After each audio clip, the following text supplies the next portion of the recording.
जालन्यात नायब तहसीलदारांच्या कक्षात लाच मागितल्याचा आरोप करत एका शेतकऱ्याने त्यांच्या टेबलवर पैसे फेकले होते।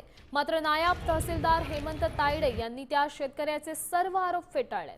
मी कुणाकडेही पैशांची मागणी केली नाही असं स्पष्ट करत त्यांनी शेतकऱ्यांचं कोणतेही प्रकरण प्रलंबित नसल्याचा दावा केला। दरम्यान या संदर्भात नायब तहसीलदार यांनी अशी प्रतिक्रिया दिली।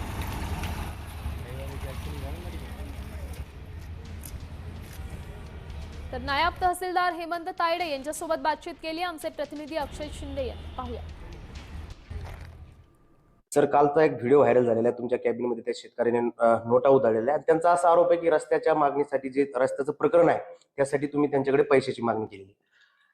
बदनापूर तालुक्यातील हलनोला गावातील शेतकरी श्रीहरी मात्रे यांनी रस्ता मिळण्याकामी तहसील कार्यालयात अर्ज केला होता। त्याच्या अनुषंगाने माझ्याकडे जेव्हा तहसीलदार पदाचा प्रभारी चार्ज होता त्यावेळेस मी माझ्या स्वाक्षरीने त्यांना रस्ता मिळण्याबाबत जो आदेश केला होता त्यावर मी स्वाक्षरी केली होती। त्यांना रस्ता देखील त्या आदेशाद्वारे मिळाला होता।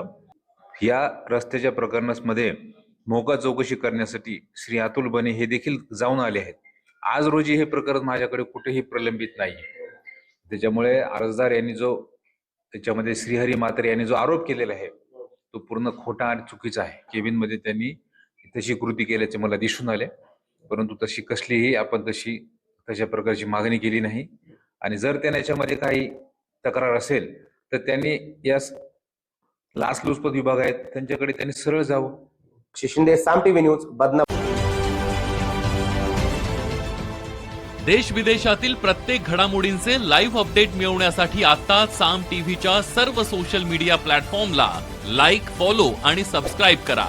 तसंच सर्व नोटिफिकेशनसाठी बेल आयकॉन प्रेस करायला विसरू नका।